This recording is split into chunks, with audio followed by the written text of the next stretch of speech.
ಪ್ರಪಂಚ ಮೋಕ್ಷ ಪ್ರದಾತನಾದ ಯೇಸು ಕ್ರಿಸ್ತನವರ ನಾಮದಲ್ಲಿ ಕೂಡಿ ಬಂದಂಥ ನಿಮ್ಮೆಲ್ಲರಿಗೂ ಕ್ರಿಸ್ತೇಸುವಿನ ನಾಮದಲ್ಲಿ ಪ್ರೀತಿಯ ಸ್ವಾಗತವನ್ನು ಕೋರ್ತಾ ಇದ್ದೇನೆ. ನಾವು ಸ್ವಲ್ಪ ಕಾಲ ದೇವರ ವಾಕ್ಯಗಳನ್ನು ಧ್ಯಾನ ಮಾಡಲಿಕ್ಕೆ ಹೋಗೋಣ. ಈ ದಿನದ ಸಂದೇಶಕ್ಕಾಗಿ ಆರಿಸಿಕೊಂಡಿರ್ತಕ್ಕಂತಹ ದೇವರ ವಾಕ್ಯ ಪೇತ್ರನ 2ನೇ ಪತ್ರಿಕೆ 3ನೇ ಅಧ್ಯಾಯ 18ನೇ ವಚನ. Epistle of Saint Peter second epistle chapter 3 verses 18. ಪೇತ್ರನ 2ನೇ ಪತ್ರಿಕೆ 3ನೇ ಅಧ್ಯಾಯದ 18ನೇ ವಚನವನ್ನು ನಾವು ಓದಿಕೊಳ್ಳೋಣ.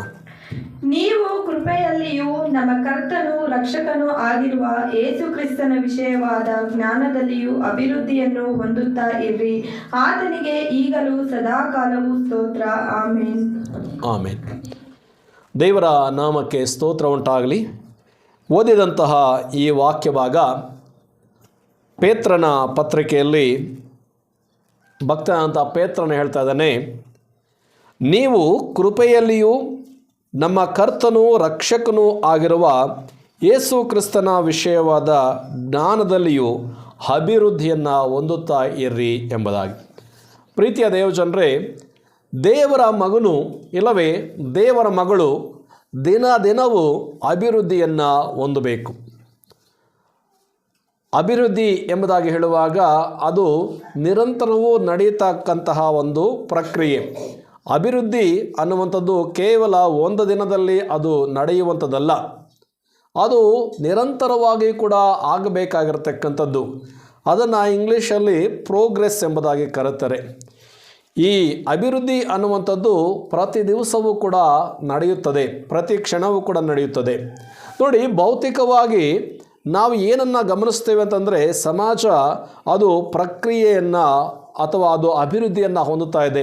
ಉದಾಹರಣೆಗೆ, ಒಂದು ಮಗುವನ್ನು ತೆಗೆದುಕೊಳ್ಳುವಂಥ ಸಂದರ್ಭದಲ್ಲಿ ಹುಟ್ಟಿದಂತಹ ಮಗುವು ದಿನದಿಂದ ದಿನಕ್ಕೆ ಅಥವಾ ತಿಂಗಳುಗಳು ವರ್ಷಗಳಾದ ನಂತರ ಅದೇನಾಗಬೇಕು ಅಂತಂದರೆ ಅಭಿವೃದ್ಧಿಯನ್ನು ಹೊಂದಬೇಕು. ಅದೇ ರೀತಿಯಾಗಿ ನಾವು ಒಂದು ಶಾಲೆಗೆ ಹೋಗುವಂತಹ ಮಗುವು 1ನೇ ವರ್ಷ, 2ನೇ ವರ್ಷ, 3ನೇ ವರ್ಷ ಅದೇನಾಗಬೇಕಂತಂದರೆ ತನ್ನ ಕಲಿಕೆಯಲ್ಲಿ ಅಭಿವೃದ್ಧಿಯನ್ನು ಕಾಣಬೇಕು. ಅದೇ ರೀತಿಯಾಗಿ ಒಂದು ಕಂಪನಿಯನ್ನು ತೆಗೆದುಕೊಳ್ಳುವುದಾದರೆ ಆ ಕಂಪನಿಯು ಪ್ರಾರಂಭ ಮೊದಲುಗೊಂಡು ದಿನವೂ ತಿಂಗಳುಗಳಗಟ್ಟಲೆ ಅಥವಾ ವರ್ಷಗಳು ಆದ ನಂತರ ಅದೇನಾಗಬೇಕು, ಅಭಿವೃದ್ಧಿಯನ್ನು ಕಾಣಬೇಕು. ಈ ರೀತಿಯಾಗಿ ಪ್ರಾಕೃತವಾಗಿ ಭೌತಿಕವಾಗಿ ಸಂಗತಿಗಳು ದಿನದಿಂದ ದಿನಕ್ಕೆ ಏನಾಗ್ತಾ ಇದ್ದಾವೆ, ಅದು ಅಭಿವೃದ್ಧಿಯನ್ನು ಕಾಣ್ತಾ ಇದ್ದಾವೆ. ಅದರಂತೆಯೇ ದೇವರ ಮಗನು ಮತ್ತು ದೇವರ ಮಗಳು ನಾನು ಮತ್ತು ನಾವುಗಳೇನಾಗಬೇಕು, ನಾವು ಸಹ ಅಭಿವೃದ್ಧಿಯನ್ನು ಹೊಂದಬೇಕು. ಹಾಗಾದರೆ ಇವತ್ತು ದೇವರ ವಾಕ್ಯದ ಮುಖ್ಯಾಂಶ ಏನಪ್ಪ ಅಂತಂದರೆ, growing in the lord A life long journey ಎಂಬುದಾಗಿ. ಅಂದರೆ ಕರ್ತನಲ್ಲಿ ಅಭಿವೃದ್ಧಿ ಅದು ನಮ್ಮ ಜೀವಿತ ಆದ್ಯಂತ ನಡೆಯತಕ್ಕಂಥ ಒಂದು ಪ್ರಕ್ರಿಯೆ ಅಥವಾ ಇದು ಬೆಳವಣಿಗೆ ಒಂದು ಪ್ರಕ್ರಿಯೆ ಎಂಬುದಾಗಿ ನಾವು ನೋಡುವಂಥವರಾಗಿದ್ದೇವೆ. ಇಲ್ಲಿ ಪೇತ್ರನು ಹೇಳ್ತಾನೆ, ನೀವು ಕೃಪೆಯಲ್ಲಿಯೂ ನಮ್ಮ ಕರ್ತನೂ ರಕ್ಷಕನೂ ಆಗಿರುವ ಯೇಸು ಕ್ರಿಸ್ತನ ವಿಷಯವಾದ ಜ್ಞಾನದಲ್ಲಿಯೂ ಅಭಿವೃದ್ಧಿಯನ್ನು ನೀವು ಹೊಂದಬೇಕು ಎಂಬುದಾಗಿ. ದೇವರ ಮಗನಾದಂಥವನು ಅಥವಾ ದೇವರ ಮಗಳು ನಾವೇನು ಮಾಡಬೇಕು ಅಂತ ಹೇಳುವಾಗ, ಯೇಸು ಕ್ರಿಸ್ತನ ಜ್ಞಾನದಲ್ಲಿ ಮತ್ತು ಆತನ ಕೃಪೆಯಲ್ಲಿ ನಾವು ದಿನವೂ ಅಭಿವೃದ್ಧಿಯನ್ನು ಹೊಂದಬೇಕು ಎಂಬುದಾಗಿ ದೇವರ ವಾಕ್ಯದಲ್ಲಿ ನಾವು ನೋಡ್ತೇವೆ. ಯೇಸು ಕ್ರಿಸ್ತನನ್ನು ನಂಬಿದಂತಹ ನಾನು ಅಥವಾ ನಾವುಗಳು ವರ್ಷಗಳು ಕಳೆದರೂ ಕೂಡ ನಮ್ಮಲ್ಲಿ ಏನೂ ಕೂಡ ಅಭಿವೃದ್ಧಿ ಇಲ್ಲ, ನಮ್ಮಲ್ಲಿ ಏನೂ ಕೂಡ ಬೆಳವಣಿಗೆ ಇಲ್ಲ ಎಂಬುದಾಗಿ ಹೇಳುವಾಗ ನಮಗೆ ಏನೋ ಸಮಸ್ಯೆ ಇದೆ ಎಂಬುದಾಗಿ ನಾವು ಅರ್ಥ ಮಾಡಿಕೊಳ್ಬೇಕು. ಹಾಗಾದರೆ ದೇವರನ್ನು ನಂಬಿರತಕ್ಕಂತಹ ಮಗಳು ನಾವೇನು ಮಾಡಬೇಕು, ದಿನದಿಂದ ದಿನಕ್ಕೆ ಬೆಳವಣಿಗೆ ಆಗಬೇಕು, ನಾವು ಅಭಿವೃದ್ಧಿ ಆಗಬೇಕು. ಆತ್ಮ ವಿಷಯವಾಗಿ ಮತ್ತು ದೇವರ ಜ್ಞಾನದಲ್ಲಿ ಯೇಸು ಕ್ರಿಸ್ತನ ಕೃಪೆಯಲ್ಲಿ ನಾವೇನು ಮಾಡಬೇಕು, ಅಭಿವೃದ್ಧಿಯನ್ನು ಕಾಣಬೇಕು. ಅಭಿವೃದ್ಧಿ ಇಲ್ಲದೆ ಹೋದರೆ ಬೆಳವಣಿಗೆಯಲ್ಲೇನೋ ಸಮಸ್ಯೆ ಇದೆ ಎಂಬುದಾಗಿ ನಾವು ನೋಡ್ತೇವೆ. ಉದಾಹರಣೆಗೆ, ಒಂದು ಮಗು ಹುಟ್ಟಿ ಒಂದು 15 ವರ್ಷ ಆಗಿದೆ ಅಂದ್ಕೊಳ್ರಿ, ಇನ್ನೂ ಅದಕ್ಕೆ ಮಾತಾಡೋಕ್ಕೆ ಬರ್ತಾ ಇಲ್ಲ, ಇನ್ನೂ ಆ ಒಂದು ಮಗು ನಡೆಯೋಕ್ಕಾಗ್ತಾ ಇಲ್ಲ, ಇನ್ನೂ ಆ ಮಗು ತಾನೇ ಕೈಯಾರೆ ತಿನ್ನೋಕ್ಕಾಗ್ತಾ ಇಲ್ಲ, ಮತ್ತು ಆ ಮಗು ಏನು ಕೂಡ ಕೇಳಿಸ್ಕೊಳ್ಳೋಕ್ಕೆ ಆಗ್ತಾ ಇಲ್ಲ. ಸುಮ್ಮನೆ ಹುಟ್ಟಿದಾಗ ಮಗು ಹೆಂಗಿತ್ತು ಬೆಳೆದು ದೊಡ್ಡದಾಗಿದ್ರೂ ಕೂಡ ಹಾಗೇ ಇದೆ, ನೋಡ್ತಾ ಇಲ್ಲ, ತಿಂತಾ ಇಲ್ಲ, ಮಾತಾಡ್ತಾ ಇಲ್ಲ, ನಿಂತ್ಕೊಳ್ತಾ ಇಲ್ಲ, ನಡೀತಾ ಇಲ್ಲ ಅಂತಂದರೆ ಆ ಮಗುವಿನಲ್ಲಿ ಏನೋ ಸಮಸ್ಯೆ ಇದೆ. ಪ್ರೀತಿಯ ದೇವಜನರೇ, ನಮ್ಮ ಆತ್ಮೀಯ ಜೀವಿತವೂ ಕೂಡ ಅದೇ ರೀತಿಯಾಗಿ ನಾವು ಯೇಸು ಕ್ರಿಸ್ತನನ್ನು ಅಂಗೀಕಾರ ಮಾಡಿಕೊಂಡು 5 ವರ್ಷಗಳು, 10 ವರ್ಷ, 15 ವರ್ಷಗಳು ಆಗಿದ್ದರೂ ಕೂಡ ನಮ್ಮ ಆತ್ಮೀಯ ಸ್ಥಿತಿ ಬೆಳವಣಿಗೆಯಲ್ಲಿ ಇಲ್ಲ ಅಂತಂದರೆ ನಮ್ಮಲ್ಲಿ ಕೂಡ ಏನೋ ಕೊರತೆ ಇರುತ್ತೆ, ಏನೋ ಸಮಸ್ಯೆ ಇದೆ. ಅದನ್ನು ನಾವು ಮನದಟ್ಟು ಮಾಡಿಕೊಳ್ಬೇಕು ಮತ್ತು ಅದನ್ನು ನಾವು ತಿಳ್ಕೊಳ್ಬೇಕು. ಅದಕ್ಕೇನು ಸಮಸ್ಯೆ, ಅದಕ್ಕೇನು ಪರಿಹಾರ ಎಂಬುದನ್ನು ನೋಡಿ ನಾವೇನು ಮಾಡಬೇಕು, ನಮಗಿರ್ತಕ್ಕಂಥ ಸಮಸ್ಯೆಯನ್ನು ಹೋಗಲಾಡಿಸ್ಕೊಳ್ಬೇಕು. ಹಾಗಾದರೆ ಇವತ್ತು ನಾವು ಕರ್ತನಾದ ಯೇಸು ಕ್ರಿಸ್ತನಲ್ಲಿ ಬೆಳವಣಿಗೆಯನ್ನು ಕಾಣಬೇಕಾದರೆ, ನಾವು ಅಭಿವೃದ್ಧಿಯನ್ನು ಕಾಣಬೇಕಾದರೆ ನಾವೊಂದು 5 ಅಂಶಗಳನ್ನು ಧ್ಯಾನ ಮಾಡೋದಾದರೆ ಅಥವಾ 5 ಅಂಶಗಳನ್ನು ನಾವು ನಮ್ಮ ಆತ್ಮೀಯ ಜೀವಿತದಲ್ಲಿ ಅಳವಡಿಸಿಕೊಳ್ಳುವುದಾದರೆ ನಾವು ಅಭಿವೃದ್ಧಿಯನ್ನು ಕಾಣಲಿಕ್ಕೆ ಸಾಧ್ಯವಾಗುತ್ತದೆ. ಅಂತಹ 5 ಅಂಶಗಳನ್ನು ಕುರಿತು ನಾವು ಧ್ಯಾನ ಮಾಡಿಕೊಳ್ಳಿಕೋಣ. ಮೊದಲನೇದಾಗಿ ನಾವೇನು ಮಾಡಬೇಕು, ದೇವರ ವಾಕ್ಯವನ್ನು ನಾವು ಅಭ್ಯಾಸ ಮಾಡಬೇಕು. We should feed on God's word. ನಾವು ದೇವರ ವಾಕ್ಯವನ್ನು ನಾವೇನು ಮಾಡಬೇಕು, ಪ್ರತಿ ದಿವಸವೂ ಧ್ಯಾನ ಮಾಡಬೇಕಾಗುತ್ತದೆ. ಒಂದು ಆಧಾರ ವಚನವನ್ನು ನಾವು ಓದಿಕೊಳ್ಳೋಣ. ಮತ್ತಾಯನ ಬರೆದ ಸುವಾರ್ತೆ 4ನೇ ಅಧ್ಯಾಯದ 4ನೇ ವಚನ. ಮತ್ತಾಯನ ಸುವಾರ್ತೆ 4ನೇ ಅಧ್ಯಾಯ ಅದರ 4ನೇ ವಚನವನ್ನು ನಾವು ಈ ಸಮಯದಲ್ಲಿ ಓದಿಕೊಳ್ಳೋಣ. ಮನುಷ್ಯನು ರೊಟ್ಟಿ ತಿಂದ ಮಾತ್ರದಿಂದ ಬದುಕುವುದಿಲ್ಲ, ದೇವರ ಬಾಯಿಂದ ಹೊರಡುವ ಪ್ರತಿಯೊಂದು ಮಾತಿನಿಂದಲೂ ಬದುಕುವನು ಎಂದು ಬರೆದದೆ ಅಂದನು. ಗಮನಿಸಿ, ಮನುಷ್ಯನು ರೊಟ್ಟಿ ತಿಂದ ಮಾತ್ರದಿಂದಲೇ ಬದುಕುವುದಿಲ್ಲ, ಬದಲಾಗಿ ದೇವರ ಬಾಯಿಂದ ಬರತಕ್ಕಂತಹ ಪ್ರತಿಯೊಂದು ಮಾತಿನಿಂದಲೂ ಬದುಕ್ತಾನೆ ಎಂಬುದಾಗಿ ದೇವರ ವಾಕ್ಯ ಹೇಳ್ತದೆ.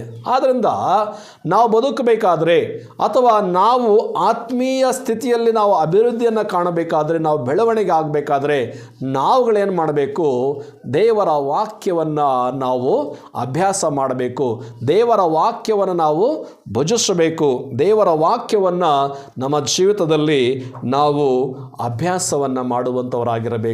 ಪ್ರೀತಿಯ ದೇವಜನರೇ, ನಾವು ಶಾರೀರಿಕವಾಗಿ ಬದುಕಬೇಕಾದ್ರೆ, ನಾವು ಶಾರೀರಿಕವಾಗಿ ಬಲವನ್ನು ಹೊಂದಿಕೊಳ್ಳಬೇಕಾದ್ರೆ ಏನು ಮಾಡ್ತೇವೆ, ದಿನಕ್ಕೆ 3 ಸಾರಿ ತಿಂತೇವೆ. ಬೆಳಗ್ಗೆ ಟಿಫನ್ನು, ಮಧ್ಯಾಹ್ನ ಊಟ ಮತ್ತು ರಾತ್ರಿ ಊಟ. ಇನ್ನು ಕೆಲವರು ಚೆನ್ನಾಗಿ ದುಡಿದು ಕೆಲಸ ಮಾಡ್ತಕ್ಕಂಥವ್ರಿಗೆ 3 ಟೈಮ್ ಸಾಕಾಗೋದಿಲ್ಲ, ಅವ್ರಿಗೆ ಇನ್ನೂ ಒಂದು ಟೈಮು ಸಂಜೆ ಹೊತ್ತು ಸ್ನ್ಯಾಕ್ಸ್ ಕೂಡ ತಿನ್ನುವಂಥವರಿದ್ದಾರೆ. ನೋಡಿ, ಈ ರೀತಿಯಾಗಿ ಶಾರೀರಿಕವಾಗಿರ್ತಕ್ಕಂತಹ ಈ ಒಂದು ದೇಹ ಬೆಳೆಯುವುದಕ್ಕೆ ನಾವು ದಿನಕ್ಕೆ 3 ಸಾರಿ ತಿಂದು ಈ ಒಂದು ದೇಹವನ್ನು ನಾವು ಬೆಳವಣಿಗೆ ಮಾಡಿಕೊಳ್ತೇವೆ. ಅದೇ ರೀತಿಯಾಗಿ ಪ್ರೀತಿಯ ದೇವಜನರೇ, ನಮ್ಮಲ್ಲಿ ಆಧ್ಯಾತ್ಮಿಕ ಜೀವಿತ ಕೂಡ ಇದೆ, ನಮಗೆ ಆತ್ಮಿಕವಾದಂಥ ಶರೀರವೂ ಕೂಡ ಇದೆ. ಆ ಶರೀರ ಬೆಳೀಬೇಕಾದ್ರೆ ಅದಕ್ಕೂ ಕೂಡ ಆಹಾರ ಬೇಕಲ್ವೇ? ನಮ್ಮ ದೇಹಕ್ಕೆ ಆಹಾರ ಯಾವ ರೀತಿಯಾಗಿ ಬೇಕೋ ಅದೇ ರೀತಿಯಾಗಿ ಆತ್ಮಕ್ಕೂ ಕೂಡ ಆಹಾರ ಬೇಕು. ಏನು ಆತ್ಮಕ್ಕೆ ಆಹಾರ? ಅದುವೇ ದೇವರು ನಮಗೆ ಬರೆಸಿಕೊಟ್ಟಿರ್ತಕ್ಕಂಥ 66 ಪುಸ್ತಕಗಳಿರ್ತಕ್ಕಂತಹ ದೇವರ ಗ್ರಂಥ ಬೈಬಲ್.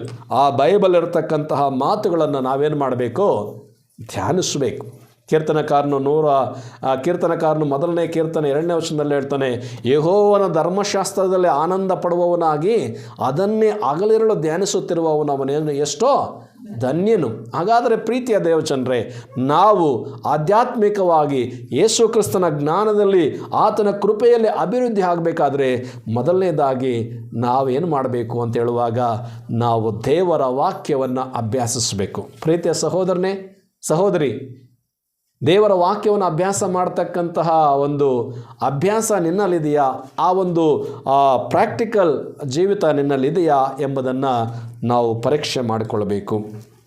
2ನೆಯ ಕಾರ್ಯವನ್ನು ನಾವು ನೋಡೋಣ. 2ನೇ ಕಾರ್ಯ, ನಾವು ಪ್ರಾರ್ಥನೆಯಲ್ಲಿ ಯೇಸು ಕ್ರಿಸ್ತನ ಜೊತೆಯಲ್ಲಿ ಕನೆಕ್ಟ್ ಆಗಿರಬೇಕು. ಸ್ಟೇ ಕನೆಕ್ಟೆಡ್ ಥ್ರೂ ಪ್ರೇಯರ್ ಎಂಬುದಾಗಿ. ಪ್ರಾರ್ಥನೆಯ ಮೂಲಕ ನಾವು ದೇವರೊಂದಿಗೆ ಬಾಂಧವ್ಯವನ್ನು ನಾವು ಹೊಂದಿಕೊಂಡಂಥವರಾಗಿರಬೇಕು. ಇದಕ್ಕೆ ಒಂದು ಆಧಾರ ವಚನವನ್ನು ನಾವು ನೋಡಿಕೊಳ್ಳೋಣ. ಫಿಲಿಪ್ಪಿಯವರಿಗೆ ಬರೆದ ಪತ್ರಿಕೆ 4ನೇ ಅಧ್ಯಾಯದ 6ನೇ ವಚನ. ಪೌಲನು ಫಿಲಿಪ್ಪಿಯವರಿಗೆ ಬರೆದ ಪತ್ರಿಕೆ ಅದರ 4ನೇ ಅಧ್ಯಾಯದ 6ನೇ ವಚನವನ್ನು ನಾವು ಓದಿಕೊಳ್ಳೋಣ.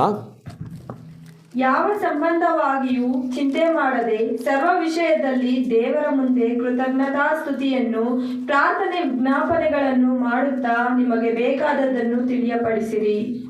ಓಕೆ, ಇಲ್ಲಿ ದೇವರ ವಾಕ್ಯ ಹೇಳ್ತದೆ, ಯಾವ ಸಂಬಂಧವಾಗಿಯೂ ಚಿಂತೆ ಮಾಡದೆ. ಏನು ಮಾಡಬೇಕು ನೀವು? ಸರ್ವ ವಿಷಯದಲ್ಲಿ ದೇವರ ಮುಂದೆ ಕೃತಜ್ಞತಾ ಸ್ತುತಿಯನ್ನು ಪ್ರಾರ್ಥನೆ ವಿಜ್ಞಾಪನೆಗಳನ್ನು ಮಾಡುತ್ತಾ ಎಂಬುದಾಗಿ ಹೇಳಲ್ಪಟ್ಟಿದೆ. ಹಾಗಾದರೆ ಪ್ರೀತಿಯ ದೇವಚಂದ್ರೇ, ನಾವು ಪ್ರಾರ್ಥನೆಯನ್ನು ಮಾಡುವುದಕ್ಕಿಂತಲೂ ಹೆಚ್ಚಾಗಿ ಏನು ಮಾಡ್ತೇವೆ? ಚಿಂತೆ ಮಾಡ್ತೇವೆ. ಬೆಳಗ್ಗೆ ಎದ್ದಾಗಲಿಂದ ರಾತ್ರಿ ಮಲಗುವ ತನಕ ನಮಗೆ ಚಿಂತೆ ಬರುತ್ತೆ. ಯಾವುದರ ಚಿಂತೆ? ಈ ಲೋಕದಲ್ಲಿ ಶರೀರಕ್ಕೆ ಏನು ಒದ್ದುಕೊಳ್ಳಬೇಕು, ಏನು ತಿನ್ನಬೇಕು, ಏನು ಕುಡಿಯಬೇಕು, ಇದನ್ನು ನಾವು ಚಿಂತೆ ಮಾಡ್ತೇವೆ. ಆದರೆ ದೇವರ ವಾಕ್ಯ ಹೇಳ್ತೈತೆ, ನೀವು ಯಾವ ಸಂಬಂಧವಾಗಿಯೂ ಚಿಂತೆ ಮಾಡಬೇಡ್ರಿ. ಬದಲಾಗಿ ನೀವೇನು ಮಾಡಬೇಕು? ದೇವರ ಮುಂದೆ ಎಲ್ಲ ವಿಷಯಗಳಲ್ಲಿ ಕೃತಜ್ಞತಾ ಸ್ತುತಿಯನ್ನು ಪ್ರಾರ್ಥನೆ ವಿಜ್ಞಾಪನೆಗಳನ್ನು ಮಾಡಿರಿ. ಹೀಗೆ ನೀವು ಮಾಡಿ ನಿಮಗೆ ಬೇಕಾದದ್ದನ್ನು ದೇವರಿಗೆ ತಿಳಿಯಪಡಿಸ್ರಿ ಎಂಬುದಾಗಿ ದೇವರ ವಾಕ್ಯ ಹೇಳುವಂಥದ್ದಾಗಿದೆ. ಆದ್ದರಿಂದ ನಾವು ಆಧ್ಯಾತ್ಮಿಕವಾಗಿ ಯೇಸು ಕ್ರಿಸ್ತನ ಜ್ಞಾನದಲ್ಲಿ ಆತನ ಕೃಪೆಯಲ್ಲಿ ಅಭಿವೃದ್ಧಿಯನ್ನು ಕಾಣಬೇಕಾದರೆ ನಾನು ಏನು ಮಾಡಬೇಕು ಅಂತ ಹೇಳುವಾಗ, ನಾವು ದೇವರಲ್ಲಿ ಪ್ರಾರ್ಥನೆಯಿಂದ ನಾವು ಆತನೊಟ್ಟಿಗೆ ಐಕ್ಯತೆಯನ್ನು ಹೊಂದಿಕೊಳ್ಳಬೇಕು. ಯಾವಾಗ ನಾವು ಪ್ರಾರ್ಥನೆಯನ್ನು ಮಾಡ್ತೀವೋ, ಯಾವಾಗ ನಮಗೆ ಬೇಕಾಗಿರತಕ್ಕಂಥದ್ದನ್ನು ದೇವರ ಹತ್ರ ಕೇಳ್ತೀವೋ, ದೇವರು ಖಂಡಿತವಾಗಿ ನಮಗೆ ಕೊಡುವಂಥವರಾಗಿದ್ದಾರೆ. ಮತ್ತಾಯನ ಸುವಾರ್ತೆ 6ನೇ ಅಧ್ಯಾಯದ 33ನೇ ವಚನದಲ್ಲಿ ನಾವು ಹೀಗೆ ಓದ್ತೇವೆ, ಹೀಗಿರುವುದರಿಂದ ನೀವು ಮೊದಲು ದೇವರ ರಾಜ್ಯಕ್ಕಾಗಿಯೂ ನೀತಿಗಾಗಿಯೂ ತವಕ ಪಡಿರಿ, ಆಗ ಅವುಗಳ ಕೂಡ ಇವೆಲ್ಲವೂ ನಿಮಗೆ ಕೊಡಲ್ಪಡುವವು. ಯಾವಾಗ ನಾವು ದೇವರ ರಾಜ್ಯಕ್ಕಾಗಿ ನೀತಿಗಾಗಿ ತವಕ ಪಡ್ತೇವೋ, ಆಗ ನಮಗೆ ಬೇಕಾಗಿರತಕ್ಕಂಥ ಎಲ್ಲವನ್ನು ಕೂಡ ದೇವರು ನಮಗೆ ಕೊಡ್ತಾನೆ. ಆದ್ದರಿಂದ ಈ ಮಾತುಗಳನ್ನು ಕೇಳಿಸ್ಕೊಳ್ತಾ ಇರ್ತಕ್ಕಂಥ ಸಹೋದರನೇ ಸಹೋದರಿ, ನಾವು ದೇವರ ರಾಜ್ಯವನ್ನು, ಆತನ ನೀತಿಯನ್ನು ನಾವು ಹುಡುಕುವಂಥವರಾಗಿರೋಣ.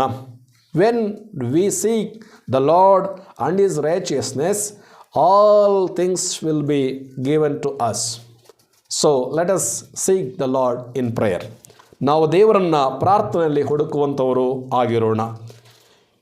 ಪ್ರೀತಿಯ ದೇವಚಂದ್ರೇ, ಹೀಗೆ ನಾವು ದೇವರ ಕೃಪೆಯಲ್ಲಿ ಮತ್ತು ಆತನ ಜ್ಞಾನದಲ್ಲಿ ಬೆಳೆಯಬೇಕು ಅಂತ ಹೇಳಿದ್ರೆ, ನಾವು ಮೂರನೇದಾಗಿ ಮಾಡಬೇಕಾಗಿರ್ತಕ್ಕಂಥ ಕಾರ್ಯ ಏನೆಂಬುದಾಗಿ ನಾವು ನೋಡುವ ಸಂದರ್ಭದಲ್ಲಿ, ನಾವು ದೇವರ ವಾಕ್ಯಕ್ಕೆ ವಿಧೇಯರಾಗಿ ನಡೆದುಕೊಳ್ಳಬೇಕು. ನಾವು ದೇವರಿಗೆ ವಾಕ್ಯಕ್ಕೆ ವಿಧೇಯರಾಗಿ ನಾವು ನಡೆದುಕೊಳ್ಳಬೇಕು. We should be we should be walk in obedience to the word of God. ನಾವು ದೇವರ ವಾಕ್ಯಕ್ಕೆ ವಿಧೇಯರಾಗಿ ನಡೆದುಕೊಳ್ಳಬೇಕಾಗುತ್ತದೆ. ನೋಡೋಣ ಒಂದು ಮಾತನ್ನು. ಯಾಕೋಬನ ಪತ್ರಿಕೆ 1ನೇ ಅಧ್ಯಾಯದ 22ನೇ ವಚನ. ಯಾಕೋಬನ ಪತ್ರಿಕೆ 1ನೇ ಅಧ್ಯಾಯದ 22ನೇ ವಚನವನ್ನು ನಾವು ಓದುವಾಗ, ಅಲ್ಲಿ ದೇವರ ವಾಕ್ಯವು ಈ ರೀತಿಯಾಗಿ ಹೇಳುವಂಥದ್ದಾಗಿದೆ. ದೇವರ ವಾಕ್ಯ ಈ ಸಮಯದಲ್ಲಿ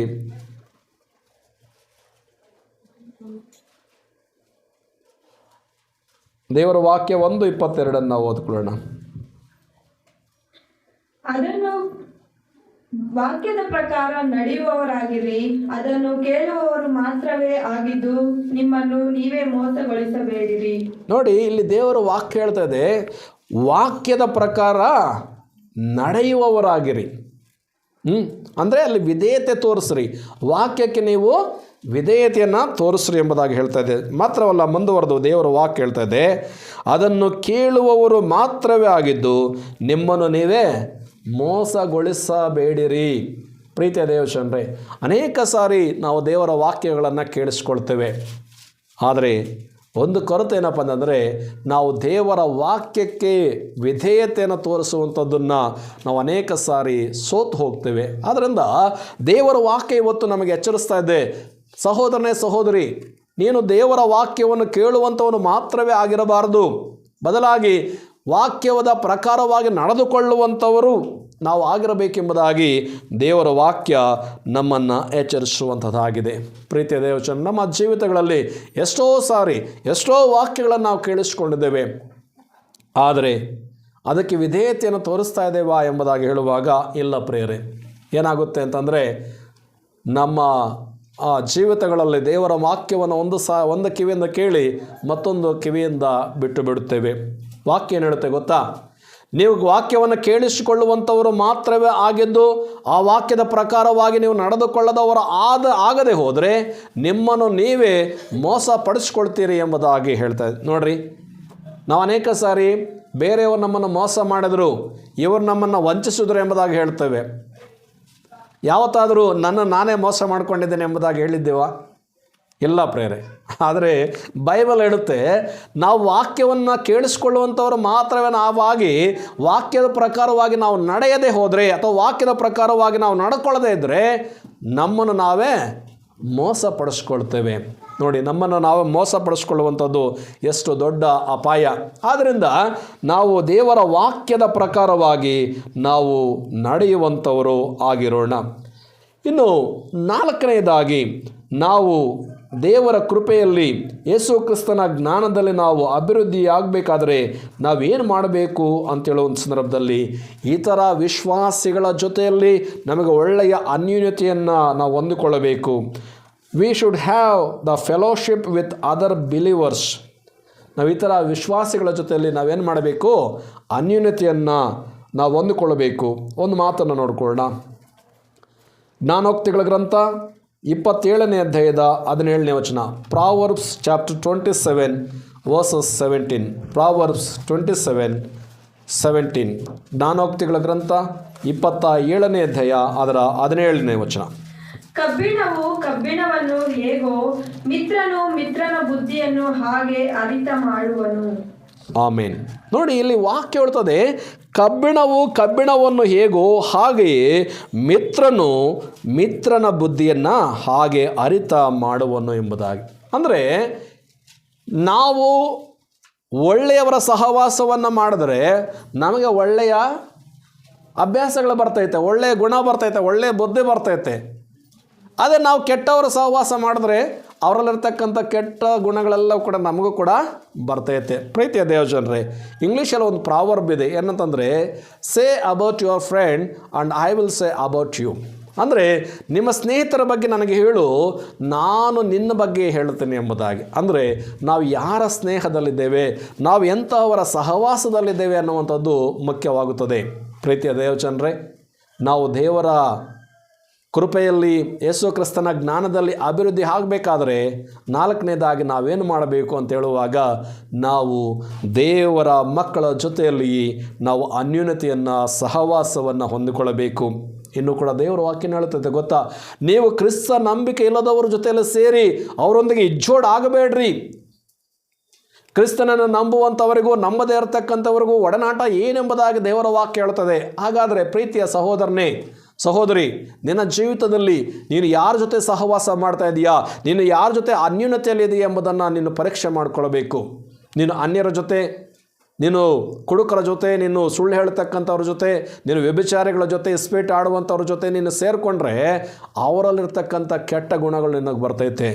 ಆದರೆ ಅದನ್ನು ಬಿಟ್ಟು ದೇವರನ್ನು ಪ್ರಾರ್ಥಿಸುವಂಥವ್ರ ಜೊತೆಯಲ್ಲಿ, ದೇವರನ್ನು ಆರಾಧನೆ ಮಾಡ್ತಕ್ಕಂಥವ್ರ ಜೊತೆಯಲ್ಲಿ, ದೇವರಿಗೆ ಕೊಡ್ತಕ್ಕಂಥವ್ರ ಜೊತೆಯಲ್ಲಿ, ದೇವರಿಗೆ ಸುವಾರ್ತೆ ಸೇವೆಗೆ ಹೋಗ್ತಕ್ಕಂಥವ್ರ ಜೊತೆಯಲ್ಲಿ ನೀನು ಸೇರಿಕೊಂಡ್ರೆ ಅವರಲ್ಲಿರ್ತಕ್ಕಂಥ ಕ್ರಿಸ್ತನ ಗುಣಗಳು ನಿನಗೆ ಬರ್ತೈತೆ. ಆದ್ದರಿಂದ ನಾವು ಎಂಥವರ ಜೊತೆಯಲ್ಲಿ ಸೇರ್ತಾ ಇದ್ದೇವೆ, ನಾವು ಎಂಥವರ ಸಹವಾಸವನ್ನು ಮಾಡ್ತಾ ಇದ್ದೇವೆ ಎಂಬುದು ತುಂಬ ಮುಖ್ಯವಾಗುತ್ತದೆ. ಆದ್ದರಿಂದ ನಾವು ಯೇಸು ಕ್ರಿಸ್ತನ ಜ್ಞಾನದಲ್ಲಿ ಅಭಿವೃದ್ಧಿ ಆಗಬೇಕು, ಆತನ ಕೃಪೆಯಲ್ಲಿ ನಾವು ಬೆಳವಣಿಗೆ ಆಗುತ್ತಾ ಬರಬೇಕಂದ್ರೆ 4ನೇದಾಗಿ ನಾವೇನು ಮಾಡಬೇಕು ಅಂತ ಹೇಳುವಾಗ, ನಾವು ದೇವರ ಮಕ್ಕಳ ಜೊತೆಯಲ್ಲಿ ನಾವು ಅನ್ಯೂನ್ಯತೆಯನ್ನು ಸಹವಾಸವನ್ನು ಹೊಂದಿಕೊಳ್ಳಬೇಕು. We should have the fellowship with other believers. ಹಾಗಾದರೆ ಈ ಮಾತುಗಳನ್ನು ಕೇಳಿಸ್ಕೊಳ್ತಾ ಇರ್ತಕ್ಕಂಥ ಸಹೋದರನೇ, ಸಹೋದರಿ, ನಿನ್ನ ವಿಶ್ವಾಸ ಅಥವಾ ನಿನ್ನ ಸಹವಾಸ ಯಾರ ಜೊತೆ? ಅದು ದೇವರನ್ನು ನಂಬಿರ್ತಕ್ಕಂಥ ಮಗನ ಜೊತೆಯಲ್ಲ ಅಥವಾ ದೇವರನ್ನು ನಂಬದೇ ಇರತಕ್ಕಂಥವನ ಜೊತೆಯಲ್ಲಿಯೋ ನೀನು ಪರೀಕ್ಷೆ ಮಾಡಿಕೊಳ್ಳಬೇಕಾದಂಥ ಸಮಯ ಇದಾಗಿದೆ. ನಾವು ಮುಂದೆ ಹೋಗೋಣ. ನಾವು ಯೇಸು ಕ್ರಿಸ್ತನ ಜ್ಞಾನದಲ್ಲಿಯೂ ಆತನ ಕೃಪೆಯಲ್ಲಿಯೂ ನಾವು ಅಭಿವೃದ್ಧಿ ಆಗ್ತಾ ಬರಬೇಕು ಅಂತಂದರೆ ನಾವು ಮಾಡಬೇಕಾಗಿರತಕ್ಕಂಥ 5ನೇ ಕಾರ್ಯವನ್ನು ನಾವು ಗಮನಿಸೋಣ. ಟ್ರಸ್ಟ್ ಗಾಡ್ ಇನ್ ಟ್ರಯಲ್ಸ್. ನಮಗೆ ಬರ್ತಕ್ಕಂಥ ಕಷ್ಟಗಳಲ್ಲಿ ನಾವು ದೇವರನ್ನೇ ನಂಬಬೇಕಾಗುತ್ತದೆ. ಇದಕ್ಕೊಂದು ಆಧಾರ ವಚನವನ್ನು ನೋಡಿಕೊಳ್ಳೋಣ. ಯಾಕೋಬನ ಪತ್ರಿಕೆ 1ನೇ ಅಧ್ಯಾಯ ಅದರ ವಚನ 2 ಮತ್ತು 3. The epistle of Saint James chapter 1 versus 2 and 3. ಯಾಕೋಬ 1ನೇ ಅಧ್ಯಾಯ ವಚನ 2 ಮತ್ತು 3 ಓದಿಕೊಳ್ಳೋಣ. ನನ್ನ ಸಹೋದರರೇ, ನಿಮ್ಮ ನಂಬಿಕೆಗೆ ಆಗುವ ಪರಿಶೋಧನೆಯು ತಾಳ್ಮೆಯನ್ನುಂಟು ಮಾಡುತ್ತದೆಂದು ತಿಳಿದು ನೀವು ನಾನಾ ವಿಧವಾದ ಕಷ್ಟಗಳಲ್ಲಿ ಬಿದ್ದಿರುವಾಗ ಅದನ್ನು ಕೇವಲ ಆನಂದಕರವಾದದ್ದೆಂದು ಎಣಿಸಿರಿ. ಓಕೆ, ಇಲ್ಲಿ ದೇವರ ವಾಕ್ಯ ಹೇಳ್ತದೆ, ನನ್ನ ಸಹೋದರರೇ, ನಿಮ್ಮ ನಂಬಿಕೆಗೆ ಆಗುವ ಪರಿಶೋಧನೆ ಅಥವಾ ನೀವು ನಂಬಿಕೆ ನಿಮಿತ್ತವಾಗಿ ನಮಗೆ ಕಷ್ಟ ಬಂದಾಗ ನೀವು ಏನು ಮಾಡಬೇಕಂತಂದರೆ, ನೀ ಕಷ್ಟವನ್ನು ನೋಡಿ ಅಯ್ಯೋ ನನಗೆ ಕಷ್ಟ ಬಂದುಬಿಡ್ತಲ್ಲ, ಈ ಬಾಧೆ ನನಗೆ ಉಂಟಾಯ್ತಲ್ಲ ಎಂಬುದಾಗಿ ಹೇಳಿ ನೀವು ಸೋತು ಹೋಗಬಾರ್ದು. ಬದಲಾಗಿ ನೀವೇನು ಮಾಡಬೇಕು, ಆ ಕಷ್ಟದಲ್ಲಿ ನೀವು ದೇವರನ್ನು ನೋಡಬೇಕು, ಆತನನ್ನು ನೀವು ನಂಬಬೇಕು ಪ್ರಿಯರೇ. ಯಾಕೆ ಗೊತ್ತಾ, ಕಷ್ಟವನ್ನು ಸಹಿಸಿಕೊಳ್ಳುವವನು ಧನ್ಯನು, ಅವನು ಪರಿಶೋಧಿತನಾದ ಮೇಲೆ ಜೀವವೆಂಬ ಜಯಮಾಲೆಯನ್ನು ಹೊಂದುವನೆಂಬುದಾಗಿ ಯಾಕೋಬನ ಪತ್ರಿಕೆ 1ನೇ ಅಧ್ಯಾಯದ 12ನೇ ವಚನ ಹೇಳುತ್ತದೆ. ಆದ್ದರಿಂದ ನಾವೇನು ಮಾಡಬೇಕಾದ್ರೆ, ನಮಗೆ ಕಷ್ಟ ಬಂದಾಗ, ನಮಗೆ ಬಾಧೆ, ಇಕ್ಕಟ್ಟು, ಸಂಕಟ, ಅನಾರೋಗ್ಯ, ಸಾಲ, ಅಪಮಾನ, ನಿಂದೆ, ವೇದನೆ, ಕಣ್ಣೀರು ಬರುವಂಥ ಸಂದರ್ಭದಲ್ಲಿ ನಾವು ಸೋತು ಹೋಗೋದು ಬೇಡ. ಬದಲಾಗಿ ನಾವೇನು ಮಾಡೋಣ, ನನ್ನ ನಂಬಿಕೆ ದೇವರ ಮೇಲೆ, ನನ್ನ ವಿಶ್ವಾಸ ನನ್ನನ್ನು ರಕ್ಷಣೆ ಮಾಡಿರತಕ್ಕಂಥ ನನ್ನ ಕರ್ತನ ಮೇಲೆ ಎಂಬುದಾಗಿ ಹೇಳಿ ನಾವು ಆತನನ್ನೇ ದೃಷ್ಟಿಸಿ ನೋಡೋಣ. ದೇವರ ವಾಕ್ಯ ಹೇಳುತ್ತೆ ಗೊತ್ತಾ, ಆತನನ್ನೇ ದೃಷ್ಟಿಸಿದವರು ಪ್ರಕಾಶವನ್ನು ಹೊಂದಿದರು, ಅವರ ಮುಖವು ಲಜ್ಜೆಯಿಂದ ಕೆಡುವುದೇ ಇಲ್ಲ ಎಂಬುದಾಗಿ ದೇವರ ವಾಕ್ಯ ಹೇಳುತ್ತದೆ. ಹಾಗಾದರೆ ಈ ಮಾತುಗಳನ್ನು ಕೇಳಿಸ್ಕೊಳ್ತಾ ಇರತಕ್ಕಂಥ ಪ್ರಿಯ ಸಹೋದರನೇ, ಸಹೋದರಿ, ನಿನಗೆ ಕಷ್ಟ ಬಂದಾಗ, ನಿನಗೆ ಅನಾರೋಗ್ಯ ಉಂಟಾದಾಗ, ನಿನಗೆ ಸಾಲ ಬಂದಾಗ, ಬೇರೆಯವರು ನಿನ್ನನ್ನು ದೂಷಿಸುವಾಗ, ಇತರರು ನಿನ್ನನ್ನು ಅವಮಾನ ಮಾಡುವಾಗ ನಿನ್ನ ದೃಷ್ಟಿ ಯಾರ ಮೇಲೆ ಇದೆ? ನೀನು ನಂಬಿರ್ತಕ್ಕಂಥ, ನಿನ್ನನ್ನು ರಕ್ಷಣೆ ಮಾಡಿರ್ತಕ್ಕಂಥ ನಿನ್ನ ದೇವರನ್ನೇ ನೀನು ದೃಷ್ಟಿಸಿ ನೋಡಬೇಕು. ಇಬ್ರಿಯರಿಗೆ ಬರೆದ ಪತ್ರಿಕೆಯಲ್ಲಿ ಭಕ್ತರು ಹೀಗೆ ಹೇಳ್ತಾರೆ. ಇಬ್ರಿಯರಿಗೆ ಬರೆದ ಪತ್ರಿಕೆ 12ನೇ ಅಧ್ಯಾಯದಲ್ಲಿ 2ನೇ ವಚನದಲ್ಲಿ, ನಂಬಿಕೆಯನ್ನು ಹುಟ್ಟಿಸುವವನು ಪೂರೈಸುವವನು ಆಗಿರುವ ಯೇಸುವಿನ ಮೇಲೆ ದೃಷ್ಟಿ ಇಟ್ಟು ನಮಗೆ ನೇಮಕವಾದ ಓಟವನ್ನು ಸ್ಥಿರ ಚಿತ್ತದಿಂದ ಓಡೋಣ ಎಂಬುದಾಗಿ ದೇವರ ವಾಕ್ಯ ಹೇಳ್ತದೆ. ಹಾಗಾದರೆ ಪ್ರೀತಿಯ ಸಹೋದರನೇ, ಸಹೋದರಿ, ಈ ಮಾತುಗಳನ್ನು ಕೇಳಿಸ್ಕೊಳ್ತಾ ಇರ್ತಕ್ಕಂಥ ಪ್ರಿಯನೇ, ನಿನ್ನ ದೃಷ್ಟಿ ಯಾರ ಮೇಲೆ?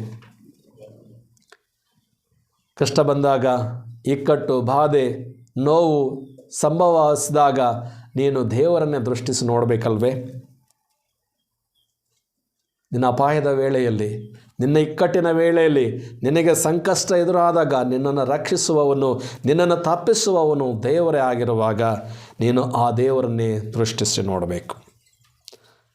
ಜಾರ್ಜ್ ಮುಲ್ಲರ್ ಎಂಬತಕ್ಕಂಥ ಒಬ್ಬ ದೈವ ಸೇವಕರು ಸುಮಾರು 10,000 ಅನಾಥ ಮಕ್ಕಳನ್ನು ಆತನು ಸಾಕ್ತಾ ಇರ್ತಾನೆ. ಆತನಿಗೆ ಯಾರಿಂದಲೂ ಕೂಡ ಸಪೋರ್ಟು ಇರುವುದಿಲ್ಲ. ಆತನು ಯಾರನ್ನು ಕೂಡ ಕೇಳಿಕೊಳ್ಳದೆ ದೇವರ ಮೇಲೇ ಪರಿಪೂರ್ಣವಾಗಿ ಆತನು ಆಧಾರಪಟ್ಟು ಪ್ರತಿ ದಿವಸವೂ 10,000 ಮಕ್ಕಳನ್ನು ಪೋಷಿಸ್ತಕ್ಕಂಥ ಜವಾಬ್ದಾರಿಯನ್ನು ತೆಗೆದುಕೊಂಡಂಥ ಆತನು ಯಾವಾಗಲೂ ಪ್ರಾರ್ಥನೆಯನ್ನು ಮಾಡ್ತಾನೆ ಇರ್ತಾನಂತೆ. ಸೊ ಈ ರೀತಿಯಾಗಿ ಪ್ರಾರ್ಥನೆ ಮಾಡ್ತಾ ಇರ್ತಕ್ಕಂಥ ಜಾರ್ಜ್ ಮುಲ್ಲರ್ ಅವರ ಆ ಒಂದು ಅನಾಥ ಆಲಯದಲ್ಲಿ ಒಂದು ದಿವಸ ಏನಾಗುತ್ತಂದರೆ, ಬೆಳಗ್ಗೆ ಬ್ರೇಕ್ಫಾಸ್ಟ್ ಕೊಡುವಂಥ ಸಂದರ್ಭದಲ್ಲಿ ಅವರಿಗೆ ಅಡುಗೆ ಮಾಡಲಿಕ್ಕೆ ಏನೂ ಇರಲಿಲ್ಲ. ಮಕ್ಕಳೆಲ್ಲರೂ ಕೂಡ ಸ್ಕೂಲ್ಗಳಿಗೆ ಹೋಗಬೇಕು. ಈಗ ಬ್ರೇಕ್ಫಾಸ್ಟು ಬೇಕಂತೇಳ್ಬಿಟ್ಟು ಕಿಚನ್ ಅವರು ಬಂದು ಹೇಳ್ತಾರಂತೆ, ಸರ್ ಬ್ರೇಕ್ಫಾಸ್ಟು ಮಾಡಲಿಕ್ಕೆ ಏನೂ ಇಲ್ಲ, ಮಕ್ಕಳಿಗೆ ಸ್ಕೂಲ್ಗೆ ಹೋಗಬೇಕು, ಏನು ಮಾಡೋದು ಅಂತ ಹೇಳುವಾಗ ಇವ್ರು ಹೇಳ್ತಾರೆ, ಆ ಮಕ್ಕಳೆಲ್ಲರೂ ಕೂಡ ಆ ಒಂದು ಡೈನಿಂಗ್ ಹಾಲ್ನ ಕರೆಸ್ಬಿಟ್ಟು ಆ ಮಕ್ಕಳೆಲ್ಲರೂ ಕೂಡ ಕೂರಿಸ್ರಿ ಎಂಬುದಾಗಿ ಹೇಳ್ತಾರೆ. ಆಗ ಕೆಲಸದವರೆಲ್ಲರೂ ಕೂಡ ಆ ಮಕ್ಕಳೆಲ್ಲರೂ ಕೂಡ ಪ್ರತಿ ದಿವಸ ಮಾಡೋ ಪ್ರಕಾರವಾಗಿದೆ ಒಂದು ಲೈನಲ್ಲಿ ಎಲ್ಲರನ್ನೂ ಕೂರಿಸಿದ್ದಾರೆ.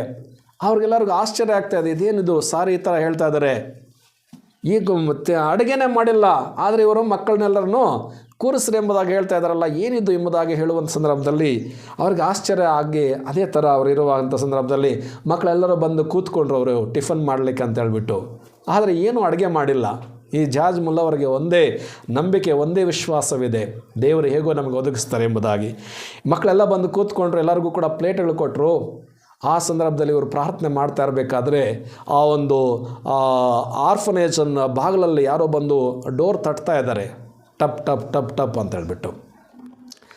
ಸರಿ ಏನಪ್ಪ ಯಾರಿದು ಅಂತೇಳ್ಬಿಟ್ಟು ಆ ಕೆಲಸದವರು ಬಾಗಿಲು ತೆಗೆದ್ರೆ ಅಲ್ಲೊಂದು ದೊಡ್ಡ ಟ್ರಕ್ಕಲ್ಲಿ ಬ್ರೆಡ್ಸ್ ಎಲ್ಲ ತುಂಬಿಸ್ಕೊಂಡು ಬಂದು ಆ ಮನೆಯ ಬಾಗಿಲು ಮುಂದೆ ನಿಂತ್ಕೊಂಡಿದ್ದಾರೆ ಅಂತ.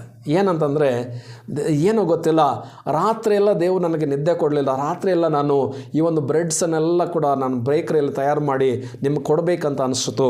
ಆ ದೇವ್ರು ನನಗೆ ಆ ಥರ ಆಲೋಚನೆ ಕೊಟ್ಟರು. ಅದಕ್ಕೆ ಆ ಒಂದು ಬ್ರೆಡ್ಸ್ ಎಲ್ಲ ನಾನು ರೆಡಿ ಮಾಡ್ಕೊಂಡು ನಮ್ಮ ಫ್ಯಾಕ್ಟ್ರಿಯಲ್ಲಿ ಲೋಡ್ ತೊಗೊಂಬಂದಾಗ ಟ್ರಕ್ಕಲ್ಲಿ ನಿಲ್ಲಿಸಿದ್ದೀವಿ, ನೀವು ತೊಗೊಳ್ರಿ ಅಂತ ಹೇಳುವಾಗ ಆ ಬ್ರೆಡ್ಸ್ ಎಲ್ಲ ತೊಗೊಂಬಂದು ಆ ಮಕ್ಕಳು ಕೂತಿದ್ದಾರಲ್ವ, ಆ ಕೂತಿರ್ತಕ್ಕಂಥ ಮಕ್ಕಳಿಗೆ ಕೊಡ್ತಾಯಿದ್ರು.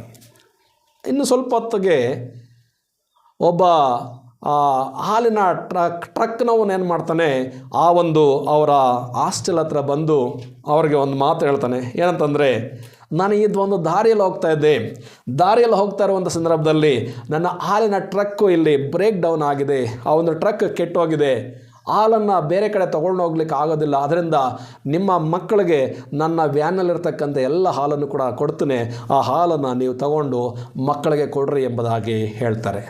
ಈ ಮಾತುಗಳನ್ನು ಕೇಳಿಸ್ಕೊಳ್ತಾ ಇರ್ತಕ್ಕಂಥ ಪ್ರೀತಿಯ ಸಹೋದರನೇ ಸಹೋದರಿ, ಕಷ್ಟ ಕಾಲದಲ್ಲಿ ನಾವು ಮನುಷ್ಯರನ್ನು ನೋಡದೆ, ಕಷ್ಟ ಕಾಲದಲ್ಲಿ ನಾವು ದೇವರನ್ನು ನೋಡಿ ಆತನನ್ನು ಕೂಗುವಾಗ, ನಾವು ಆತನ ಮೇಲೆ ವಿಶ್ವಾಸವಿಟ್ಟು, ಆತನ ಮೇಲೆ ಭರವಸವಿಟ್ಟು, ಕರ್ತನು ನನ್ನನ್ನು ಈ ಕಷ್ಟದಿಂದ ಹೇಗೋ ಪಾರು ಮಾಡ್ತಾನೆ, ದೇವರು ನನ್ನನ್ನು ಬಿಡಿಸ್ತಾನೆ ಎಂಬುದಾಗಿ ನಾವು ನಂಬುವಾಗ ಖಂಡಿತವಾಗಿಯೂ ದೇವರು ನಮ್ಮಲ್ಲಿ ಕಾರ್ಯ ಮಾಡ್ತಾರೆ. ಜಾರ್ಜ್ ಮುಲ್ಲರ್ ಅವರ 10,000 ಮಕ್ಕಳನ್ನು ಪೋಷಣೆ ಮಾಡಿರ್ತಕ್ಕಂಥ ನಮ್ಮ ದೇವರು ನಿಮ್ಮ ಕುಟುಂಬವನ್ನು ಪೋಷಣೆ ಮಾಡುವುದಿಲ್ಲವೇ? ನಿಮ್ಮನ್ನು ಪೋಷಿಸುವುದಿಲ್ಲವೇ? ಖಂಡಿತವಾಗಿಯೂ ಪೋಷಣೆ ಮಾಡ್ತಾನೆ. ಆತನು ನಂಬಿಗಸ್ತನಾದ ದೇವರು, ಆತನು ವಾಗ್ದಾನಗಳನ್ನು ಕೊಟ್ಟು ನೆರವೇರಿಸತಕ್ಕಂತಹ ದೇವರು ಆತನಾಗಿದ್ದಾನೆ. ಆದ್ದರಿಂದ ಈ ಮಾತುಗಳನ್ನು ಕೇಳಿಸ್ಕೊಳ್ತಾ ಇರ್ತಕ್ಕಂಥ ಪ್ರಿಯ ಸಹೋದರ ಸಹೋದರಿ, ನಿನ್ನ ಜೀವಿತದಲ್ಲಿಯೂ ಕೂಡ ಕಷ್ಟ ಬಂದಾಗ ನೀನು ಸೋತು ಹೋಗಬೇಡ. ನೀನು ದೇವರ ಮೇಲೆ ವಿಶ್ವಾಸವಿಡು. ನೀನು ನಂಬಿರ್ತಕ್ಕಂಥ ದೇವರು ಸಾಧಾರಣನಲ್ಲ, ಆತನ ಅಸಾಧಾರಣವಾಗಿರ್ತಕ್ಕಂಥ ದೇವರು. ಕೆಂಪು ಸಮುದ್ರವನ್ನು ಇಬ್ಬಾಗ ಮಾಡಿರ್ತಕ್ಕಂಥ ದೇವರು, ಒಣ ನೆಲದಲ್ಲಿಯೋ ಎಂಬಂತೆ ತನ್ನ ಮಕ್ಕಳನ್ನು ಸಮುದ್ರದಲ್ಲಿ ನಡೆಸಿರ್ತಕ್ಕಂಥ ದೇವರು, ಗಾಳಿಯನ್ನು ಸಮುದ್ರವನ್ನು ತಡೆದಂಥ ದೇವರು ನೀನು ಆರಾಧಿಸುವಂಥ ದೇವರು. ಆದ್ದರಿಂದ ನಿನ್ನ ಕಷ್ಟದಲ್ಲಿ ದೇವರ ಮೇಲೆ ನಂಬಿಕೊಂಡು ಆತನ ಮೇಲೆ ಆಧಾರಪಟ್ಟು ನೀನು ಜೀವಿಸುವುದಾದರೆ ಖಂಡಿತವಾಗಿ ನೀನು ಅಭಿವೃದ್ಧಿ ಆಗಲಿಕ್ಕೆ ಸಾಧ್ಯವಾಗುತ್ತೆ. ಆದ್ದರಿಂದ ನೀನು ಕರ್ತನನ್ನು ನಂಬಿ ವರ್ಷಗಳು ಕಳೆದರೂ ಕೂಡ ನಿನಗಿನ್ನೂ ಪ್ರಾರ್ಥನೆ ಬರ್ತಾ ಇಲ್ಲ, ಆರಾಧನೆ ಬರ್ತಾ ಇಲ್ಲ, ದೇವರ ವಾಕ್ಯವನ್ನು ಓದೋಕ್ಕೆ ಆಗ್ತಾ ಇಲ್ಲ, ನೀನು ದೇವರ ಮಕ್ಕಳ ಜೊತೆಲಿ ಸಹವಾಸದಲ್ಲಿ ಇಲ್ಲ ಅಂತಂದರೆ ಈ ಮಾತುಗಳನ್ನು ಕೇಳಿಸ್ಕೊಳ್ತಿರುವಂತಹ ನೀನು ಒಮ್ಮೆ ನಿನ್ನನ್ನು ಪರೀಕ್ಷೆ ಮಾಡಿಕೊಳ್ಬೇಕು. ನಿನ್ನ ಆತ್ಮೀಯ ಜೀವಿತ ಏನಾಗಿದೆ? ನಿನ್ನ ದೇವರ ವಾಕ್ಯವನ್ನು ಕೇಳಿಸ್ಕೊಳ್ತಾ ಇದೆಯಾ? ಪ್ರಾರ್ಥನೆ ಮಾಡ್ತಾ ಇದೆಯಾ? ದೇವರ ವಾಕ್ಯದ ಪ್ರಕಾರವಾಗಿ ವಿಧೇಯನಾಗಿ ನಡೆದುಕೊಳ್ತಾ ಇದೆಯಾ? ದೇವರ ಮಕ್ಕಳ ಜೊತೆಯಲ್ಲಿ ಸಹವಾಸ ಮಾಡ್ತಾ ಇದೆಯಾ? ನಿನಗೆ ಕಷ್ಟ ಬಂದಾಗ ದೇವರ ಮೇಲೆ ಆಧಾರ ಪಡ್ತಾ ಇದೆಯಾ ಎಂಬುದಾಗಿ ನಿನ್ನನ್ನು ನೀನು ಪರೀಕ್ಷೆ ಮಾಡಿಕೊಳ್ಳಬೇಕಾಗಿದೆ ಪ್ರೀತಿಯ ಸಹೋದರನೇ ಸಹೋದರಿ. ಆದ್ದರಿಂದ ನಾವು ಕರ್ತನಾದಂಥ ಯೇಸು ಕ್ರಿಸ್ತನ ವಿಷಯವಾದ ಜ್ಞಾನದಲ್ಲಿ, ಆತನ ಕೃಪೆಯಲ್ಲಿ ನಾವು ಅಭಿವೃದ್ಧಿ ಆಗಬೇಕು. ಇದು ನಮ್ಮನ್ನು ದೇವರು ಬಯಸ್ತಾ ಇದ್ದಾನೆ. ನಾನು ಯೇಸು ಸ್ವಾಮಿ ನಂಬಿ 10 ವರ್ಷ 20 ವರ್ಷ 30 ವರ್ಷ ಆದರೂ ಕೂಡ ನನಗಿನ್ನೂ ಪ್ರಾರ್ಥನೆ ಬರ್ತಾ ಇಲ್ಲ, ನಾನು ಮೊದಲು ಇದ್ದಂಥ ಸ್ಥಿತಿಯಲ್ಲಿ ನಾನು ಇನ್ನೂ ಹಾಗೇ ಇದ್ದೇನೆ ಅಂತ ಹೇಳುವಂಥದ್ದು ಅದು ದೇವರ ಚಿತ್ತವಲ್ಲ. ನೀನು ಯೇಸು ಸ್ವಾಮಿನ ನಂಬಿದ ಮೇಲೆ ನಿನ್ನ ದಿನದಿಂದ ದಿನಕ್ಕೆ ಅಭಿವೃದ್ಧಿ ಆಗ್ತಾ ಬರಬೇಕು. ಆ ರೀತಿಯ ನೀನು ಅಭಿವೃದ್ಧಿ ಆಗಬೇಕಾದ್ರೆ 5 ಕಾರ್ಯಗಳನ್ನು ನೀನು ಮಾಡಬೇಕು. ಮೊದಲನೇದಾಗಿ ನೀನು ದೇವರ ವಾಕ್ಯವನ್ನು ಧ್ಯಾನಿಸಬೇಕು. 2ನೇದಾಗಿ ನೀನು ಪ್ರಾರ್ಥನೆಯನ್ನು ಮಾಡಬೇಕು. 3ನೇದಾಗಿ ನಿನಗಿರ್ತಕ್ಕಂಥ ಕಷ್ಟಗಳಲ್ಲಿ ನೀನು ದೇವರಿಗೆ ವಿಧೇಯನಾಗಿ ನಡೆದುಕೊಳ್ಬೇಕು. 4ನೇದಾಗಿ ನೀನು ದೇವರ ಮಕ್ಕಳ ಜೊತೆಯಲ್ಲಿ ಸಹವಾಸವನ್ನು ಐಕ್ಯತೆಯನ್ನು ಹೊಂದಿಕೊಂಡವನಾಗಿರಬೇಕು. 5ನೇದಾಗಿ ನಿನಗೆ ಕಷ್ಟಗಳೆದುರಾದಾಗ ನೀನು ದೇವರನ್ನೇ ದೃಷ್ಟಿಸಿ ಆತನನ್ನೇ ವಿಶ್ವಾಸಿಸಿ ನನ್ನನ್ನು ದೇವರ ಕಷ್ಟದಿಂದ ಪಾರು ಮಾಡ್ತಾರೆ ಎಂಬುದಾಗಿ ನೀನು ತಿಳ್ಕೊಂಡು ನಡೆಯುವಾಗ ಖಂಡಿತವಾಗಿಯೂ ನೀನು ನಮ್ಮ ಕರ್ತನಾದಂಥ ಯೇಸು ಕ್ರಿಸ್ತನ ವಿಷಯವಾದ ಜ್ಞಾನದಲ್ಲಿಯೂ ಆತನ ಕೃಪೆಯಲ್ಲಿಯೂ ಬೆಳೆದು ಬರಲಿಕ್ಕೆ ಸಾಧ್ಯವಾಗುತ್ತದೆ. ಆದ್ದರಿಂದ ಈ ಮಾತುಗಳನ್ನು ಕೇಳಿಸ್ಕೊಳ್ತಾ ಇರ್ತಕ್ಕಂಥ ಸಹೋದರನೇ ಸಹೋದರಿ, ನಾವು ಕೂಡ ದೇವರ ಕೃಪೆಯಲ್ಲಿ ಆತನ ಜ್ಞಾನದಲ್ಲಿ ಬೆಳೆದು ಬರೋಣ. ಆ ರೀತಿಯಾಗಿ ಆಗಲಿಕ್ಕೆ ದೇವರು ತನ್ನ ನಮಗೆ ಸಹಾಯ ಮಾಡಲಿ. ಕಣ್ಣು ಮುಚ್ಚಿ ಪ್ರಾರ್ಥಿಸೋಣ. ಸರ್ವಶಕ್ತನಾದ ದೇವರೇ, ಪರಿಶುದ್ಧನೇ, ಹೇಳಲ್ಪಟ್ಟಂಥ ನಿಮ್ಮ ಮಾತುಗಳಿಗಾಗಿ ಸ್ತೋತ್ರ. 2 ಪೇತ್ರ 3:18 ನೀವು ಯೇಸು ಕ್ರಿಸ್ತನ ವಿಷಯವಾದ ಜ್ಞಾನದಲ್ಲಿಯೂ ಆತನ ಕೃಪೆಯಲ್ಲಿಯೂ ಅಭಿವೃದ್ಧಿಯಾಗುತ್ತಾ ಬನ್ನಿರಿ ಎಂಬುದಾಗಿ. ಕರ್ತನೆ, ನಾವು ಅಭಿವೃದ್ಧಿ ಆಗಬೇಕು ಎಂಬುದಾಗಿ ನೀವು ಬಯಸ್ತಾ ಇದ್ದೀರಿ. ಆದ್ದರಿಂದ ನಮ್ಮ ಜೀವಿತಗಳಲ್ಲಿ ಅಭಿವೃದ್ಧಿ ಇಲ್ಲದೆ ನಾವು ಇದ್ದ ಸ್ಥಿತಿಯಲ್ಲಿಯೇ ಇರುವುದಾದರೆ ಸ್ವಾಮಿ ನಮ್ಮನ್ನೊಂದು ಸಾರಿ ಕ್ಷಮಿಸ್ರಿ. ನಾವು ನಿಮ್ಮ ವಾಕ್ಯವನ್ನು ಧ್ಯಾನಿಸುತ್ತಾ ಎಲ್ಲ ವಿಷಯಗಳಲ್ಲಿಯೂ ನಾವು ಪ್ರಾರ್ಥನೆಗಳನ್ನು ವಿಜ್ಞಾಪನೆಗಳನ್ನು ಮಾಡುತ್ತಾ ನಿಮ್ಮ ವಾಕ್ಯಕ್ಕೆ ನಾವು ವಿಧೇಯತೆಯನ್ನು ತೋರಿಸುತ್ತಾ ಅದನ್ನು ಅಳವಡಿಸಿಕೊಂಡು ನಡೆಯುತ್ತಾ ವಿಶ್ವಾಸಿಗಳ ಜೊತೆಯಲ್ಲಿ ಸಹವಾಸವನ್ನು ಹೊಂದಿಕೊಳ್ಳುತ್ತಾ ನಮಗೆದುರಾಗ್ತಕ್ಕಂಥ ಕಷ್ಟಗಳಲ್ಲಿ ನಾವು ಮನುಷ್ಯರ ಮೇಲಲ್ಲ ದೇವರ ಮೇಲೆ ದೃಷ್ಟಿಯನ್ನಿಟ್ಟು ವಿಶ್ವಾಸವನ್ನಿಟ್ಟು ನಾವು ಮುಂದೆ ಸಾಗಲಿಕ್ಕೆ ನಮಗೆ ಸಹಾಯ ಮಾಡಿರಿ. ಈ ಮಾತುಗಳನ್ನು ಇಲ್ಲಿ ಈ ಲೈವಲ್ಲಿ ಕೇಳಿಸ್ಕೊಳ್ತಾ ಇರ್ತಕ್ಕಂಥ ಮತ್ತು ಇಂಟರ್ನೆಟ್ಟಲ್ಲಿ ಕೇಳಿಸ್ಕೊಳ್ತಾ ಇರ್ತಕ್ಕಂಥ ಎಲ್ಲ ನಿಮ್ಮ ಮಕ್ಕಳನ್ನು ಕೂಡ ಕರುಣಿಸಿ ಕನಿಕರಿಸಿ. ನಿಮ್ಮ ಮಕ್ಕಳು ಈ ಮಾತುಗಳನ್ನು ಕೇಳಿಸ್ಕೊಳ್ತಾ ಇರ್ತಕ್ಕಂಥ ಸಹೋದರನು ಸಹೋದರಿ ಯಾವ ಕಷ್ಟದಲ್ಲಿ ಬಾಧೆಯಲ್ಲಿ ಇಕ್ಕಟ್ಟಿನಲ್ಲಿ ದುಃಖದಲ್ಲಿ ಹೋಗ್ತಾ ಇದ್ದಾರೋ ಅಂತೆಲ್ಲ ಇಕ್ಕಟ್ಟುಗಳಿಂದ ಸಮಸ್ಯೆಗಳಿಂದ ಬಿಡುಗಡೆ ಮಾಡಿರಿ. ನಿಮ್ಮ ಮಕ್ಕಳು ಯೇಸು ಕ್ರಿಸ್ತನ ಜ್ಞಾನದಲ್ಲಿಯೂ ಆತನ ವಿಷಯವಾದ ಕೃಪೆಯಲ್ಲಿಯೂ ಅಭಿವೃದ್ಧಿ ಆಗುತ್ತಾ ಬರಲಿಕ್ಕೆ ಅವತ್ತರ ನೀವು ತನ್ನ ಸಹಾಯ ಮಾಡಿ ನಡೆಸು ಆಶೀರ್ವಾದ ಮಾಡು. ಎಲ್ಲ ಮಹಿಮೆ ನಿಮಗಾಗಲಿ. ನಮ್ಮ ರಕ್ಷಕರಾದ ಯೇಸು ಕ್ರಿಸ್ತನವರ ಮುಖಾಂತರ ಪ್ರಾರ್ಥಿಸಿ ಬೇಡಿಕೊಳ್ಳುತ್ತಾ ಇದ್ದೇವೆ ಪ್ರೀತಿಯುಳ್ಳ ತಂದೆಯೇ, ಆಮೇನ್. ನಮ್ಮ ಕರ್ತನಾದ ಯೇಸು ಕ್ರಿಸ್ತನವರ ಕೃಪೆಯು, ತಂದೆಯಾದ ದೇವರ ಪ್ರೀತಿಯು, ಪರಿಶುದ್ಧಾತ್ಮನ ಅನ್ಯೋನ್ಯತೆ ಸಹವಾಸ ನಡೆಸುವಿಕೆ ಈ ದಿನ ಮೊದಲುಗೊಂಡು ಕ್ರಿಸ್ತ ಯೇಸು 2ನೇ ಸಾರಿ ಬರೋ ತನಕ ನಮ್ಮೆಲ್ಲರ ಮೇಲೆಯೂ ಅಪಾರವಾಗಿ ನೆಲೆಗೊಂಡಿರಲಿ. ಆಮೇನ್. ದೇವನಾಮಕ್ಕೆ ಸ್ತೋತ್ರ ಉಂಟಾಗಲಿ. ಎಲ್ಲರಿಗೂ ಧನ್ಯವಾದಗಳು. Praise Lord. God bless you.